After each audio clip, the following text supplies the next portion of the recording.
Hi friends, ಎಲ್ಲರಿಗೂ ಸುಸ್ವಾಗತ. ಇವತ್ತು ನಾನು ವಾಟರ್ ಮೆಲನ್ ಜ್ಯೂಸ್ ಮಾಡ್ತಾಯಿದ್ದೀನಿ.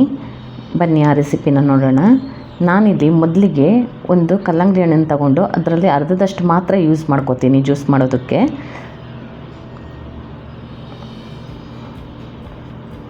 ಈಗ ಇದರಲ್ಲಿ 1 ಕಪ್ನಷ್ಟು ನಾನು ಸಣ್ಣದಾಗಿ ಕಲ್ಲಂಗಡಿ ಹಣ್ಣನ್ನು ಕಟ್ ಮಾಡಿ ಒಂದು ಬೌಲ್ಗೆ ತೆಗೆದಿಟ್ಕೋತೀನಿ.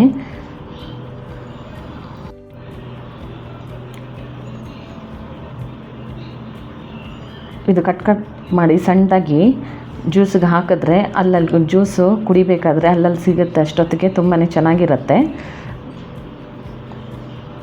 ನೋಡಿ, ಇದೇ ರೀತಿ ನಾನು ಉಳಿದಿದ್ದು ಇನ್ನೊಂದು ಪೀಸಲ್ಲೂ ಹೀಗೆ ಕಟ್ ಮಾಡಿ ತೆಗೆದಿಟ್ಕೋತೀನಿ.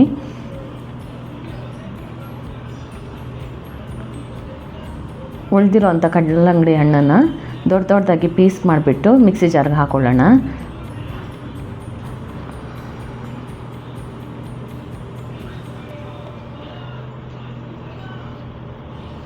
ಇದನ್ನು ನಾನು ಮಿಕ್ಸಿ ಜಾರ್ಗೆ ಹಾಕೋಬೇಕು.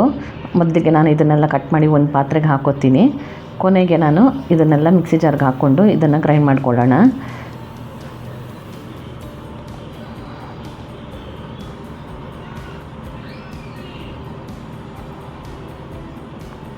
ಈಗ ಇದನ್ನು ಒಂದು ಮಿಕ್ಸಿ ಜಾರ್ಗೆ ಹಾಕ್ಕೊಳ್ಳಿ.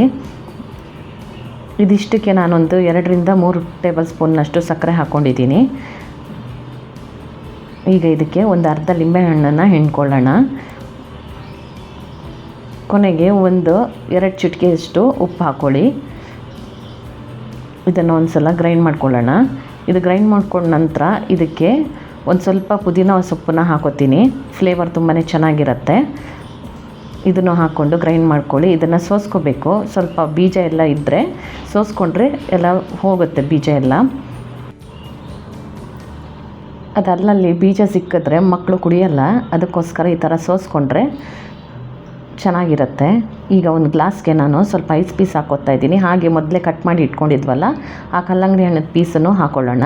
ನಂತರ ಜ್ಯೂಸ್ ಹಾಕ್ಕೊಂಡ್ರೆ ವಾಟರ್ ಮೆಲನ್ ಜ್ಯೂಸ್ ರೆಡಿ ಆಗುತ್ತೆ. ನಾನು ಸ್ವಲ್ಪ ಪುದೀನ ಸೊಪ್ಪಲ್ಲಿ ಗಾರ್ನಿಷ್ ಮಾಡ್ತಾಯಿದ್ದೀನಿ. ನೀವು ಈ ರೆಸಿಪಿನ ಟ್ರೈ ಮಾಡಿ. Thank you for watching.